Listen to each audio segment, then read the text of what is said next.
Hey guys, today pag-usapan lang natin itong price action ni Pi. Andito tayo ngayon sa kanyang pinaka-chart, no? Ito yung pinaka-presyo guys ni Pi as of now. Nasa 94.61 in peso guys, no? So, discuss natin yan dito sa video natin today. And itong kanyang pinaka-price action, bigyan natin dito ng perspective kung ano nga ba yung tingin ko dito na potentially na galaw nitong price action ni Pi guys, no? Again, ito yung pinaka-presyo niya guys, 1.61 in USDT or nasa 93 in PHP guys, no? So sa mga confused sa presyo niya, ito yung palitan ngayon ni Pi, no? So discuss din natin dito sa mga nagtatanong ng buy and sell kung paano nag-work. Actually meron akong video nito na ginawa before sa mga nagtatanong. Bali in part ng video guys, discuss natin yon. Punta muna tayo dito sa price action nitong si Pi. And bago tayo dito guys magsimula, kung hindi nyo pa na-like itong video na ito, please like this video first.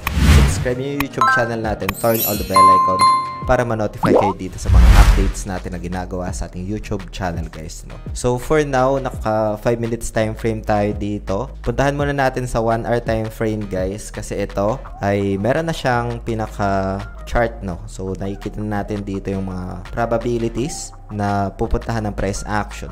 Minention natin na kailangan basagin ito para umangat. So, nagkaroon siya dito ng breakout guys, no, ito. So, after na mabasag ito, nagkaroon pa siya ng pagtaas ng presyo, and after that breakout, nagkaroon siya ng 80% move sa upside, no. So, right now, andito siya sa may resistance zone. Nire-retest niya ito. Malaking bagay ito guys pag nabasag niya, no.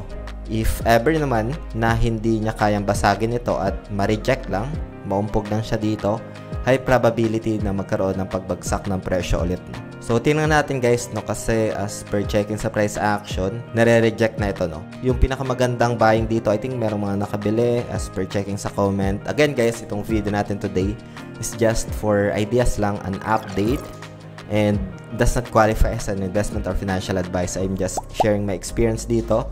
And the same time, masagot ko yung feedback sa mga comments ninyo in a form of video guys, no? So, dito nga, nagkaroon siya ng retest. Pinaka-support niya dito is nasa 63 cents, no? 62-63 cents. And as we observe, na-respect niya naman ito on the 1 hour basis, no? So, maglalagay lang ulit ako dito, guys, ng diagonal support trend line. Ito. So, kailangan niya lang, guys, ito na ma-respect, no? If ever man na magkaroon ng breakdown dito, as mentioned kanina, yung mga next key support zone niya, 1.3, no? We're in around this area. Itong zone na ito. Dating support yan. It's a potential magnet zone. Potentially babalik ka ng price action yan if ever man na magkaroon ng breakdown, no? Pero initial niya dito guys, I would say 1.3, no? Itong zone na to. Yan yung pinaka support zone. It depends on guys if ever man na siguro may sell off pa na mangyari, magkaroon ng negative catalyst, potentially pwede niyang balikan yan guys, no? 1.4 pwede rin itong zone na ito. I can see a potential support zone din dyan as we observe this area, no. So yan yung mga area na yan na tinitingnan ko, a potential pullback guys, no, sa price action nitong si Pi. So yan yung isa sa mga tinitingnan natin dito na probabilities for Pi right now. Price action retesting itong pinaka support zone. Sa mini chart naman ito guys, no. Yung pinakita natin dito is on its hourly time frame.